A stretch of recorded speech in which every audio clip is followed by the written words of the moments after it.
Just how abominable can a snowman really be?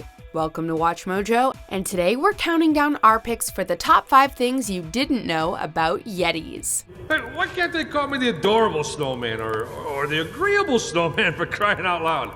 I'm a nice guy. For this list, we're looking at interesting and bizarre facts about Bigfoot's colder cousin, all of which have a basis in genuine evidence and folklore. Number 5. The history.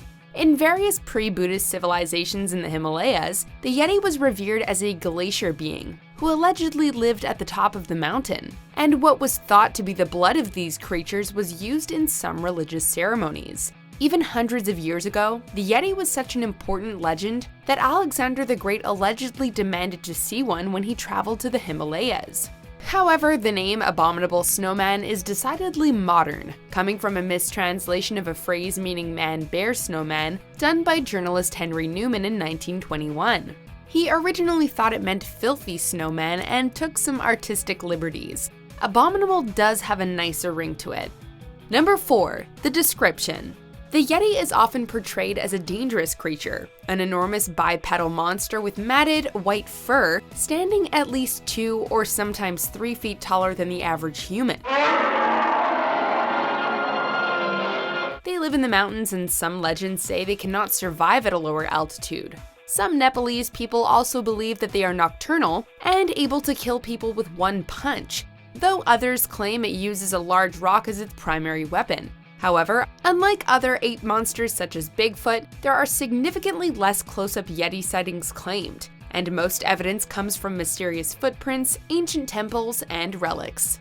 Number 3. Yeti hunting licenses. Yetis entered popular culture at the turn of the 20th century, and by the middle of it, many wannabe explorers had developed a keen interest in tracking one down. So much so that the US Embassy in Nepal actually produced a memo outlining regulations for Yeti hunting.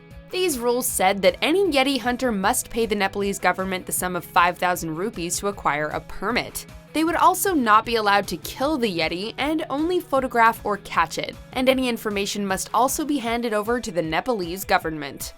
Number 2. A Chinese expedition. Following a solid 30 years of sightings, a group of Chinese scientists announced in 2010 that they were going to embark on their own expedition to find the Chinese equivalent of the Yeti, the Yeren, meaning wild man. Bizarrely, the main motivation for this expedition came from 1983 reports of female Yetis breaking into villages at night searching for human mates. Even stranger than these expeditions, though, are ones performed by the USA and USSR, both attempting to find the Yeti.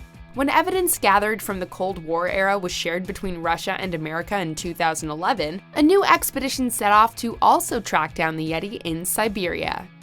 Not quite at the end yet. Almost there, though. Just be sure to subscribe to our channel and ring the bell to be notified about our latest videos. Alright, back to business. Number 1. Yeti identified?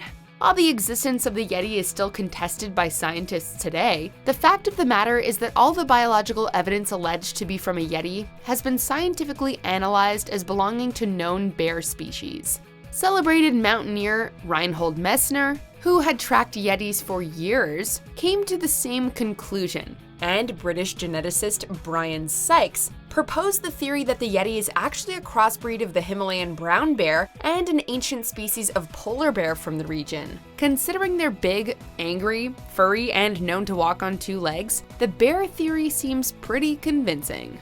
Do you agree with our picks? Check out this other recent clip from WatchMojo, and be sure to subscribe and ring the bell to be notified about our latest videos.